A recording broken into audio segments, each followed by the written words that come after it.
कश्मीर में राम भक्ति की भावधारा। परम पूज्य गुरुदेव माता जी को नमन। कश्मीरी काव्य में वैष्णव भक्ति का निरूपण 19वीं शताब्दी के आसपास देखने को मिलता है। कश्मीर में राम भक्ति का विकास उससे पूर्व एक सशक्त संप्रदाय के रूप में नहीं हो पाया। इसका प्रमुख कारण है कि कश्मीर मंडल शताब्दियों तक शिवमत का प्रधान केंद्र रहा है। यहाँ के भक्त कवि एवं धर्मपरायण प्रबुद्धजन इसी मत के सैद्धांतिक चिंतन मनन तक सीमित रहे। भौगोलिक सीमाओं के कारण भी यह प्रदेश मध्य भारत के वैष्णव भक्ति आंदोलन से सीधे जुड़ न सका। कालांतर में वैष्णव भक्ति की सशक्त स्रोत जब समूचे देश में प्रवाहित होने लगी, तब कश्मीर मंडल भी इससे अछूता न रह सका। कश्मीर में वैष्णव भक्ति के प्रचार प्रसार का श्रेय उन साधुओं संतों एवं वैष्णव भक्तजनों को जाता है जो 19वीं शताब्दी के मध्य भारत से इस प्रदेश में आए और रामकृष्ण भक्ति का सूत्रपात किया। शिव संप्रदाय के समानांतर कश्मीर में सगुण भक्ति की क्षीण धारा तो प्रवाहित होती रही, किंतु एक वेगवती धारा का रूप ग्रहण करने में वह असमर्थ रही। इधर जब शिव संप्रदाय के अनुयायी विदेशी सांस्कृतिक आक्रमण से आक्रांत हो उठे तो निराश निस्सहाय होकर वे विष्णु के अवतार के रूप में त्राण सहारा ढूंढने लगे। अंतर केवल इतना रहा कि जिस सगुण भक्ति विशेषकर राम भक्ति आंदोलन ने मध्य भारत के कवियों को 16वीं शती में प्रभावित किया, उसी आंदोलन ने देर से ही कश्मीर में 19वीं शताब्दी में प्रवेश किया और रामकथा विषयक सुंदर काव्य रचनाओं की सृष्टि हुई। इनमें प्रकाश रामकृत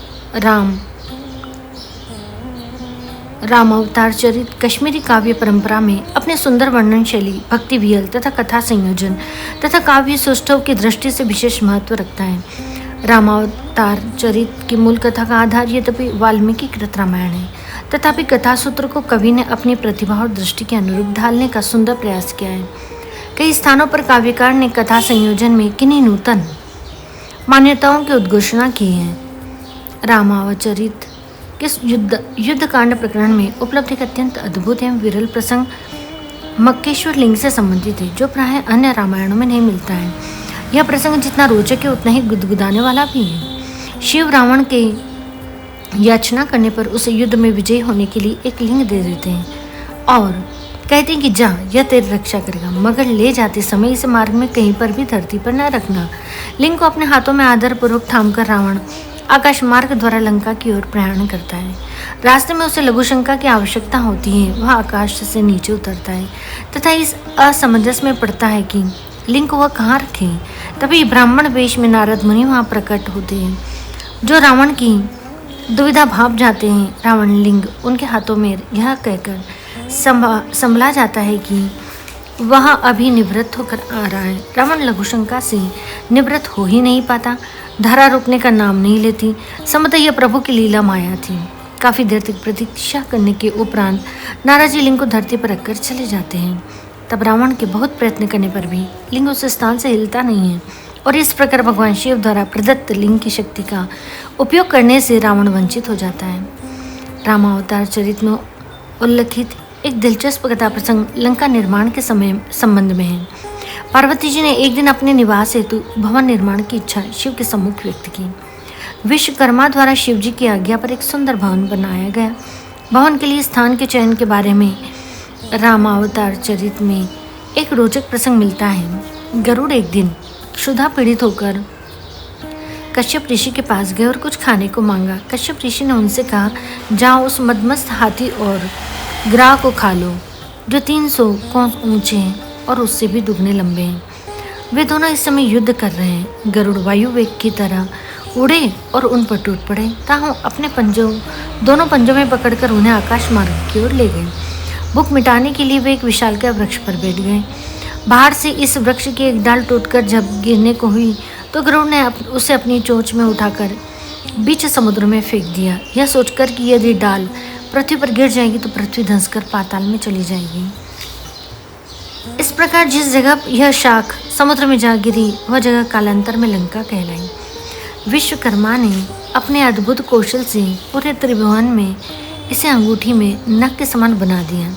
गृह प्रवेश के समय कई अतिथि एकत्र हुए। अपने पितामह पुलस्त्य के साथ रावण भी आया और लंका के वैभव ने उसे मोहित किया। गृह प्रवेश की पूजा के उपरांत जब शिव ने दक्षिणा स्वरूप सबसे कुछ मांगने का अनुरोध किया तो रावण ने अवसर जानकर शिवजी से लंका ही मांग ली। रावण ने कहा, मैं लंका को मांगता हूँ, यह मुझे धर्म के नाम पर मिल जानी चाहिए, क्योंकि आप ईश्वर रूप में सबसे बड़े दाता हैं। तब शिव ने चारों ओर पानी छिड़का और लंका को रावण के हवाले कर दिया और स्वयं के निवास हेतु कैलाश पर्वत का चयन किया। जटायु प्रसंग भी रामावतार चरित में अपनी मौलिकता के साथ वर्णित हुआ है।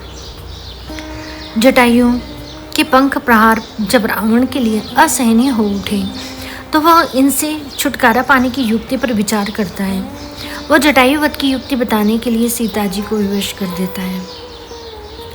विवश होकर सीता जी को उसे जटायु वध का उपाय बताना पड़ा। वे बोली कि रक्त से सने हुए बड़े बड़े पत्थरों को इसके ऊपर फेंक दो, उन्हें यह निगल जाएगा और उनके भार स्वरूप तुम्हारे पीछे नहीं उड़ेगा। जब तक यह रामचंद्र जी के दर्शन कर उन्हें मेरी खैर खबर नहीं सुनाएगा तब तक यह मरेगा नहीं। रामावचरित में कुछ ऐसे कथा प्रसंग भी हैं जो तनिक भिन्न रूप में संयोजित किए गए हैं।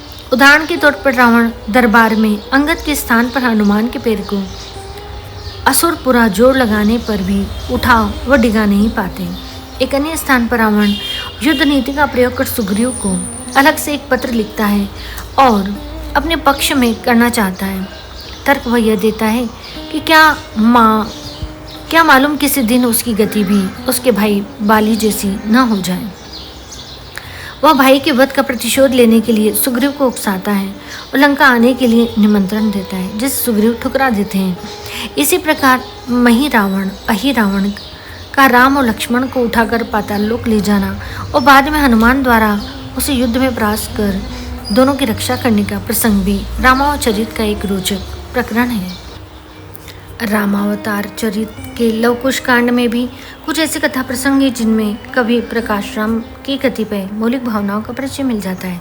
लव कुश द्वारा युद्ध में मारे गए राम, लक्ष्मण, भरत, शत्रुघ्न के मुकुटों को देखकर सीता जी का विलाप करना, सीता जी के रुदन से द्रवित होकर वशिष्ठ जी द्वारा अमृत वर्षा कराना और सेना सहित रामादि का पुनर्जीवित हो उठना, वशिष्ठ के आग्रह पर सीता जी का अयोध्या जाना किंतु वहाँ राम द्वारा पुनः अग्नि परीक्षा की मांग करने पर उनका भूमि प्रवेश करना आदि प्रसंग अद्वितीय हैं। कश्मीरी विद्वान डॉक्टर शशि शेखर तोशखानी के अनुसार रामावचरित की सबसे बड़ी विशेषता है स्थानीय परिवेश की प्रधानता। अपने युग के सामाजिक, सांस्कृतिक और भौगोलिक परिवेश का कृति पर इतना गहन प्रभाव है कि उसका स्थानीय तत्व के समावेश से पूरा कश्मीरीकरण हो गया है। ये तत्व इतनी प्रचुर मात्रा में कृति में रक्षित होते हैं कि अनेक पात्रों के नाम भी कश्मीरी उच्चारण के अनुरूप ही बना दिए गए हैं। जैसे जटायु यहाँ पर जटायन है, की, इंद्रजीत इंद्रजेठ है और संपत्ति संपाट है। रहन सहन, रीति रिवाज, वेशभूषा आदि में स्थानीय परिवेश इतना अधिक बिंबित है कि 19वीं सदी के कश्मीर का जनजीवन साकार हो उठता है। राम के वनगमन पर विलाप करते हुए दशरथ कश्मीर के परिचित सौंदर्य स्थलों और तीर्थों में राम को ढूंढते और व्याकुल दिखाई गए हैं। लंका के अशोक वन में कवि ने गिन गिन कर उन पुष्पों को दिखलाया जो कश्मीर की घाटी में अपनी रंग छवि बिखेरते हैं। राम का विवाह भी कश्मीरी हिंदुओं में प्रचलित पूजा, पुष्प पूजा आदि रीतियों और रस्मों के अनुसार वर्णित है।